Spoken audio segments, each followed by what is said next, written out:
है सबसे पहला क्वेश्चन। इसमें सही विकल्प चुनकर लिखिए। बहुभुज के बाह्य कोणों का योग कितना होता है? तो पहला कितना आ जाएगा इसमें? 360 डिग्री। ठीक है।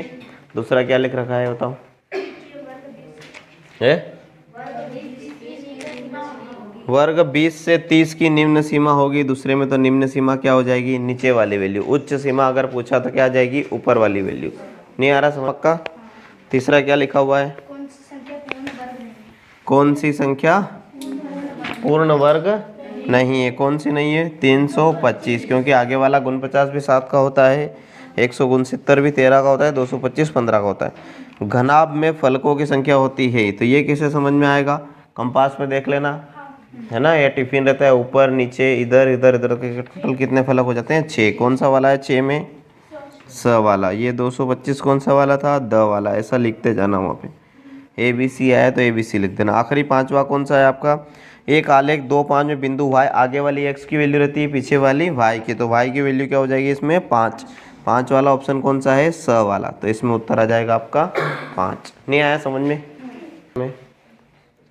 किसी वस्तु के अंकित मूल्य में दी जाने वाली छूट को बहुत बार पढ़ चुके हैं अपन। किस क्या बट्टा? ये तो आप पेपर पलटाओगे ना, तो उसमें कहीं ना कहीं ऐसा क्वेश्चन भी आ जाएगा कि इस वस्तु में इतना बट्टा दिया जा रहा है, तो वहाँ से समझ जाना, है ना। उसमें इतनी छूट दी जा रही है। दंड आलेख विभिन्न श्रेणियों की करने के लिए उपयुक्त है, सूचना प्रदान करने के लिए उपयुक्त है ना। तीसरा, संख्या 49 के अंक पलटने पर छोटे बच्चों जैसा क्वेश्चन 94। फिर अगला चौथा, संख्या 98 का बीजांक दोनों अंक को जोड़ना है, एक अंक आना चाहिए जोड़ने पर, लेकिन क्या आ रहा है? 17। 17 के फिर दोनों अंक जोड़ दो, कितना आ रहा है? 8। तो इसका आंसर क्या हो जाएगा? 8। नहीं आया समझ में? क्या आ गया पक्का? उसके बाद तीसरा क्वेश्चन अपन देखते हैं, 1 मिनट, है नहीं क्या हुआ है तीसरे के पहले क्वेश्चन में। एक समबाहुभुज की कितनी भुजाएं होगी यदि बाह्य कोण? देखो इसमें अगर भुजा का मान दे दिया अपने को, है ना, और कोण निकालना है। भुजा, अब इसमें क्या मान दिया अपने को? कोण का मान दे दिया। ठीक है, दोनों में इतना ध्यान रखना, अपने कोण दे दिया अपने को 24 डिग्री, बाह्य कोण लिखते हैं अपन, है ना, और भुजा निकालनी है। और अगर ऐसा कंडीशन आया अपने को कोई से क्वेश्चन में कि भुजा दे दी अपने को कुछ भी, है ना, 12 भुजा दे दी, और अपने को बोल दिया कि उस बहुभुज का बाह्य कोण निकालिए, तो सब में 360 से भाग देना और कुछ भी नहीं करना है ना। जैसे ये 24 डिग्री दे रखा था, अपने को सीधा क्या करना है? 360 में 24 से भाग देना है। 12 24, 12 36, 12 दूनी 24, कितना बच गया? 3 0 30 बटा में ये 0 बचा ना पीछे वाला, 30 बटा 2, तो कितना आ गया आंसर? 15। अतः बहुभुज की 15 भुजाएं, ऐसा लिख देंगे। अगर ये भुजा दे रखी है तो इसमें भी ऐसा ही करना है, 360 में 12 से भाग दिया, 12 36, तो 30 डिग्री बाह्य कोण आ जाएगा। नहीं आया समझ में? ये तो मैंने उदाहरण दिया इधर वाला, ऐसा क्वेश्चन नहीं है। या तो कोण दे रखा तो भी 360 में भाग देना है तो भुजा आ जाएगी, भुजा दे रखी 360 में भाग देना है तो कोण आ जाएगा। नहीं आया समझ में? एक बाग में 2025 पौधे, टोटल पौधे कितने हैं इसमें? 2025। ऐसे लिखते भी जाना चीजें, 2 पौधे कि प्रत्येक पंक्ति में उतने इस प्रकार लगाए जाने हैं कि प्रत्येक पंक्ति में उतने ही पौधे जितनी पंक्तियों की संख्या हो, मतलब इधर भी उतने ही और ये पंक्तियों की संख्या भी उतनी ही। तो ये वो वाला सिस्टम हो जाए, अगर 3 पंक्तियां इधर है तो 3 लाइन इधर, 3 गुणित 3 वाला सिस्टम। 15 पंक्तियां, हर पंक्ति में 15 पौधे हैं तो 15 गुणित 15 वाला सिस्टम। मतलब ये हो गया कुल मिला के स्क्वायर वाला, है ना। तो ये जो 2025 है ये काई का स्क्वायर, इसको बांटे तो ऐसी क्या चीज आ जाएगी कि बराबर पौधे भी उससे हो और बराबर पंक्तियां भी हो। तो उसके लिए अपन क्या लेते थे इसका पता करने के लिए? एलसीएम। पीछे 5 है, 3 से चेक कर लो एक बार, नहीं जाए सीधा 5 से जाएगा। पीछे 5 है, 2 से तो जाएगा ही नहीं। 3 से चेक करेंगे, 3 छंग 18, फिर कितना बचेगा? 2 22, 3 से है ना, 3 छंग 18, फिर 2 बचेगा, कितना हो जाएगा? 22, 3 7 21, फिर 3 पंजे 15, 1 बचेगा। फिर 3 से चेक करते हैं, 3 दूनी 6, इसमें भी 3 दूनी 6, 3 पंजे 15, फिर 3 से नहीं जाएगा, चला जाएगा, फिर चला जाएगा, 3 7 21, 3 पंजे 15, फिर 3 से चला जाएगा, 3 दूनी 6, 1 बचेगा, 3 पंजे 15, फिर 5 से जाएगा, 50 25, फिर 5 से 5 एकम 5। स्क्वायर निकालना अपने को 2 का ग्रुप बनेगा, यहाँ से 3 उठा लिया, यहाँ से 3 उठा लिया, यहाँ से 5, तो क्या आया आंसर? 3 गुणित 5 बराबर 3 3 9, और फिर आगे 9 पंजे 45। तो ये 45 का स्क्वायर आता है। 2025 जो है उसको अगर वर्गमूल निकालते हैं या फिर सीधा बराबर में 45 का स्क्वायर निकाल सकते हैं। अच्छा, इसका अतः कैसे लिखोगे? प्रत्येक पंक्ति में 45 पौधे रहेंगे और प्रत्येक टोटल पंक्तियों की संख्या भी 45 रहेगी। लिख दोगे ना लाइन, ये तो हिंदी में था अपन है ना, आयलर सूत्र का प्रयोग करके। आयलर सूत्र क्या था? एफ के प्लस में वी हो रहा था या फिर माइनस ई इधर ही कर दो और बराबर 2। एफ क्या है आपका बताओ? फलक है ना। वी क्या है आपका? शीर्ष है ना। और ई क्या है आपका? किनारे। तब इसमें तीन चीज़ों में दे रखा है। एफ में फलक का मान दे रखा है ए, प्लस शीर्ष का मान दे रखा है 6, माइनस ई का मान दे रखा है किनारों का 12 बराबर 2। तो ये ए निकालना है अपने को। 6 में से 12 गया तो ये क्या बच जाएगा यहाँ पर? -6 बराबर 2। -6 उधर चला गया तो प्लस का 6, तो ए बराबर 6 में 2 जुड़ जाएगा तो 8। नहीं आया समझ में? अतः करके लिख देना। उसमें क्या लिखोगे? अतः फलक की संख्या 8 है। कर दोगे? बोलते हैं रेखा आलेख, है ना। क्या बोलते हैं? रेखा आलेख। दिए दंड आलेख कैसा था? वो डंडे जैसा बना हुआ था ना, स्केल जैसे वो पट्टियाँ, और इसमें क्या लाइन बनी रहती है। तो दोनों अक्ष पर अक्ष कौन सी होती है? ये जो ऐसा आपका ग्राफ बना रहता है ना, तो ये वाली कहलाती है एक अक्ष और ये वाली कहलाती है वाय अक्ष। अब इसने चौथे में पहले प्रश्न अ में पूछा है इसने कि दोनों अक्षों पर क्या क्या सूचना दी गई। तो अपने को ऐसा लिखना है कि एक्स अक्ष पर क्या सूचना है बताओ? समय है। समय है ना नीचे वाली लाइन पर, ये मैंने एक अक्ष लिखा है, इसी जगह पे समय है ना। नहीं आया? और खड़े वाले पे वाय अक्ष पर क्या है बताओ? तापमान। तापमान डिग्री सेल्सियस में है ना। सी और ऊपर डिग्री। ठीक है। नहीं आया समझ में? क्या आ गया? आ गया। ब वाले में क्या पूछा है? प्रातः 10 बजे कितना समय दर्शाया, प्रातः 10 बजे कितना तापमान दर्शाया गया है? तो 40 डिग्री सेल्सियस, ऐसा लिखना है अपने को। स में कितने बजे सबसे कम तापमान दर्शाया गया है? तो इसमें लिखना है सायं 6 बजे। उसमें सायं लिखा है ना। नहीं आया समझ में? देखिए नेक्स्ट क्वेश्चन। अब कितने कितने नंबर के बताए? उसमें 3-3 नंबर के, है ना। 18 नंबर का क्वेश्चन है। पांचवा निम्नलिखित तो सिंपल है यार, कर लेना आप तो। ये तो तीसरी चौथी में भी करते आए थे अपन, है ना। 3 बी और 9 8 4 दिमाग लगा लेना।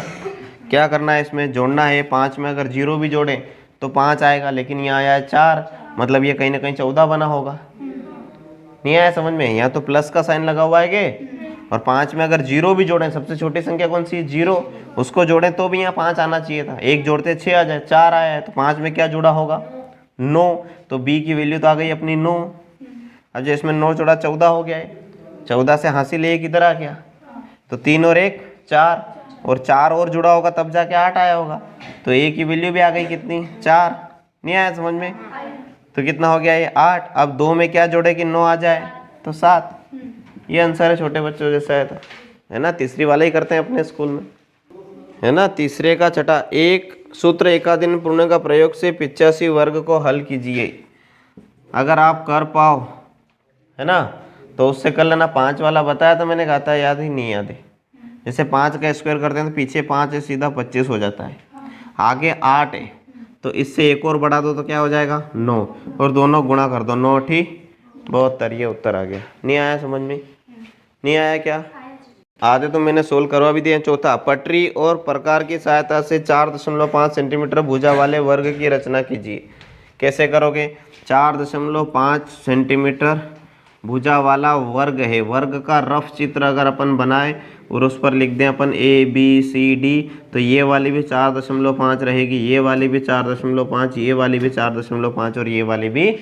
सबसे पहले ये वाली अपने को प्रकार उसकी स्केल की सहायता से 4.5 बना लेनी है। बना लोगे? उसके बाद यहाँ पर 90 डिग्री का कोण बनाना है प्रकार की सहायता से। तो 90 डिग्री के कोण की लाइन आपको ऐसे बना देनी है, खड़ी। बना दोगे प्रकार की सहायता से, है ना। इस पे 90 डिग्री की लाइन ऐसी खड़ी बन जाएगी ना। और फिर यहाँ पर भी एक 90 डिग्री का बना देना, क्योंकि इसके सारे कोण 90 डिग्री के होते हैं। ये 90 डिग्री के बनाने के बाद प्रकार पे वो स्केल से नापना 4.5 सेंटीमीटर आता है। नापना क्यों? स्केल रखते हैं, प्रकार चौड़ा करके नुकीला सिरा 0 पे रखते हैं, पेंसिल 4.5 तक ले जाते हैं। फिर वो नुकीला सिरा यहाँ रख के उसमें कट मार देना, तो 4.5 कट यहाँ आ जाएगा। इसमें भी कट मार देना, और इसको मिला देना, ये बन जाएगा। ठीक है, रचना बिंदु आता है लिखना कि नहीं आता है? पहला पॉइंट करके लिखेंगे अपन, सर्वप्रथम प्रकार की सहायता से 4.5 का एक रेखाखंड बनाएंगे, है ना। फिर रेखाखंड के एक बिंदु पर प्रकार की सहायता से 90 डिग्री का कोण बनाएंगे, दूसरा बिंदु हो गया। हिंदी में लिखना है जो अपन ने काम करा। फिर रेखाखंड के दूसरे बिंदु से 90 डिग्री का एक कोण बनाएंगे प्रकार की सहायता से, है ना। फिर दोनों रेखाओं पर एक चाप काटेंगे 4.5 का, ये ऐसा जो रहता है ना आर्क, इसको चाप बोलते हैं। तो ये यहाँ चाप काट दिया, दोनों चाप कटी हुई जगह को मिला देंगे। अतः इस प्रकार से ये ABCD बनकर तैयार हो जाएगा, वर्ग ABCD जिसकी भुजा 4.5 बनकर तैयार हो जाएगा। दूसरा, वह सबसे छोटी संख्या ज्ञात कीजिए जिससे संख्या 704 को भाग देने पर यह पूर्ण घन बन जाए। घन में 3-3 का ग्रुप बनेगा, ये 3 घात वाली बात होने लग गई है। अब इसमें एक सिस्टम होता है, इसमें 2 शब्द आते हैं, भाग देने पर और गुणा करने पर पूर्ण घन बन जाए। तो जो अपन निकालेंगे ना लघुत्तम, उसमें जब भाग वाला क्वेश्चन आए तो जो एक्स्ट्रा है उसको हटा देना है ना। और गुणा वाला अगर बात आए तो जिसकी जरूरत पड़ रही है उसको और ले लेना है। समझ लो 3-3 के ग्रुप बनाए अपन ने, तो 5-5 2 बार आ गया, लेकिन एक और 5 की कमी पड़ रही है, तो गुणा वाले सिस्टम में 5 ले लेंगे अपन। और भाग वाला जब प्रश्न आया तो इन दोनों 5 को भी हटा देंगे, ऊपर वाले ग्रुप से ही काम चला लेंगे। देखते हैं ये क्वेश्चन 704 में क्या गड़बड़ी आ रही है। ये 704 को लिया अपन ने, सबसे पहले इसका एलसीएम निकालते हैं। 2 से जाएगा 2 तिया 6, 1 बचेगा 2 पंजे 10, 2 दूनी 4। फिर 2 से जाएगा तो जाएगा ना, 2 1 कम 2, फिर 15 हो जाएगा, 2 से 14, फिर 2 छंग 12। फिर 2 से जाएगा 2 8 16, 1 बचेगा, फिर 2 8 16, सही है। फिर 2 से 2 चौक 8, 2 चौक 8, फिर 2 से 2 दूनी 4, 2 दूनी 4, फिर 2 से 2 1 कम 2, 2 1 कम 2, फिर 11 से तो 11 1 कम 11, क्योंकि 11 आएगा डायरेक्ट तो अपन जानते हैं। अब ये जो 11 है ना, अगर तो ये पहले ये 3 का ग्रुप बन गया, ये 3 का, ये 11 दिक्कत दे रहा। यहाँ से 2 उठा लिया अपन ने, गुणित यहाँ से 2 उठा लिया ना, ये 11 एक्स्ट्रा दिक्कत दे रहा, इसको हटा दो, मतलब इससे इसमें भाग देना पड़ा। तो वो जो पूछा है ना वह सबसे छोटी संख्या, तो अतः वह सबसे छोटी संख्या 11 है। आया समझ में कि नहीं आया? है ना। अगर गुणा करने वाली बात होती तो फिर क्या करते हैं अपन, 2 11 और जोड़ते, मैं गुणा करके इसको कंप्लीट करते। भाग वाला सिस्टम आया, इसको हटाना है। ठीक है, नेक्स्ट क्वेश्चन कीजिए। क्या क्वेश्चन दे रखा है? 5 की घात दे रखी है m, भागित का चिन्ह दे रखा है, 5 की घात दे रखी है -3 और बराबर 5 की घात दे रखी है 5। जब ऐसी स्थिति आती है, आधार अगर समान होता है ना, आधार मतलब किसके ऊपर घात है, यहाँ भी 5 के ऊपर है, यहाँ भी 5 के ऊपर, यहाँ मतलब आधार समान है। जब आधार समान होता है तो भाग में घातें जुड़ती है कि घट जाती है? घट जाती है। तो ये जो घातें हैं ये घट जाएगी, तो m के माइनस में -3 हो जाएगा। -3 खुद घात है ना, और ये माइनस का है कि घातें घट जाती हैं, तो घटाव का माइनस है, बराबर की घात 5। ये घात लिए मैंने, घात की बात हो रही है ना, आधार समान आ गया तो घातें घट जाती, घटती ये प्राप्त हो रहा। माइनस माइनस क्या हो जाएगा, m + 3 बराबर हो जाएगा 5। तो m की वैल्यू क्या हो जाएगी, 5 - 3, मतलब m की वैल्यू कितनी हो गई, 2। नहीं आया समझ में आपको? आ गया ना। 5वां क्वेश्चन भी सिंपल है, शांति से देखना है। 3 लगातार पूर्णांकों का योग 51 है ना। कितने लगातार है? 3 लगातार पूर्णांक का योग है ना, कितना है, 51 है। ठीक है, तो अब माना कि लिखो, माना कि 3 लगातार पूर्णांक। अच्छा, लगातार पूर्णांक में कितने कितने ज़्यादा होते हैं? जैसे 15 है तो 15 से अगला कितना ज़्यादा होता है? 16 कितना ज़्यादा है 15 से? 1 ज़्यादा है 16, और उससे 1 ज़्यादा 17। ये लगातार पूर्णांक हुए। तो अगर पहला पूर्णांक अपन ने x मान लिया तो उससे 1 ज़्यादा x + 1, फिर उससे एक और ज़्यादा तो x + 2। नहीं आया समझ में? आ गया ना। तो इन तीनों का योग कितना दे रखा है, ये x + x + 1 + x + 2, इन दोनों का योग अपने को क्वेश्चन में दे रखा है, सॉरी 51, मैंने 15 लिख दिया, 51 दे रखा है ना। ये तो समझ में आया ना, तीनों कैसे माने। एक अगर अपन ने 15 मान लिया तो दूसरा अपने आप 16 हो जाएगा, तीसरा अपने आप 17 हो जाएगा, क्योंकि उसने क्वेश्चन में ही बोल दिया कि ये कैसे हैं, लगातार, है ना। तो लगातार अगर एक अपन ने x माना तो 1 हो जाएगा x + 1, 1 हो जाएगा x + 2, है ना, और एक एक्स हो जाएगा। एक्स अब इन दोनों का योग है तो इनको जोड़ देते हैं। अब इसमें साइन माइनस का आया नहीं तो डायरेक्ट खुल जाएंगे, कोई दिक्कत ही नहीं। तो ये हो गया x plus 1 plus x plus 2 बराबर 51। एक्स कितनी बार आ गया, 3 बार, तो 3x। 1 और 2 जुड़ के कितना हुआ, प्लस का 3 बराबर 51। अब ये हो गया 3x बराबर 51 और 3 माइनस का चला गया उधर, चला गया ना। तो 3x बराबर कितना आया है, 48। तो x बराबर कितना आएगा, 48 और अपोन में चला जाएगा 3, तो 16 या 48। तो x बराबर कितना आ गया बताओ, 16। अच्छा, संख्याएं क्या हो गई फिर, उसने तीनों संख्याएं पूछी अपन से, खाली x का मान थोड़ी पूछा है। तो अपने को ऐसा लिखना है, अतः तीनों लगातार संख्याएं, बताओ क्या हो जाएगी, बताओ मेरे को। एक अगर 1 16 है तो एक 16 से 1 प्लस 1 है ना, कितनी हो जाएगी, 17 और 18 है। तीनों पूर्णांक 18 है, ऐसा भी लिख सकते हो। बिल्कुल शांति से हल करना है। ये इतना बड़ा दिख रहा है पर है छोटा सा क्वेश्चन है ना, ज़्यादा ऐसा। क्या लिखा है, दो संख्याओं में अनुपात 5:3 है, यदि इनमें अंतर 18 है तो संख्याएं ज्ञात कीजिए। देखो अनुपात कितना है उसमें, 5:3, ठीक है।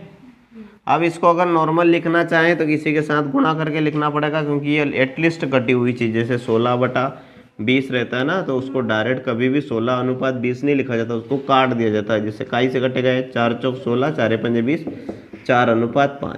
तो ये जो गुणा होके समान चीज़ कटी हुई है उसको अपन मान लेते हैं x। तो पहली वाली संख्या तो हो गई 5x, दूसरी वाली हो गई 3x। अनुपात को सरल रूप में लिखने के लिए किसी चर की सहायता ली जाती है, ठीक है। तो और उसने बोला है कि इसका अंतर क्या हो जाएगा, घटाओ। तो 5x माइनस 3 हो जाएगा, और वो कितना है, 18 है, ऐसा बोला ना क्वेश्चन में। इसको हल कर दो, संख्या ज्ञात करनी है, यही पूछा ना उसने। अब इसमें क्या होगा, 5x में से 3x गया तो 2x बराबर 18। तो x बराबर, सिंपल बात है, 9। तो ये जो 9 आया है ना, ये संख्या नहीं आई है, ये वो x आया है जिसने अपन इसको ताकत दे के ना अनुपात को अपन ने क्लियर लिखा था। तो पहली संख्या 5 नाम कितनी हो जाएगी, 45, और दूसरी संख्या क्या हो जाएगी, नहीं आई बात समझ में। पहली संख्या है 5x, x की वैल्यू 9 आ गई अपने पास, तो 5 नाम 45।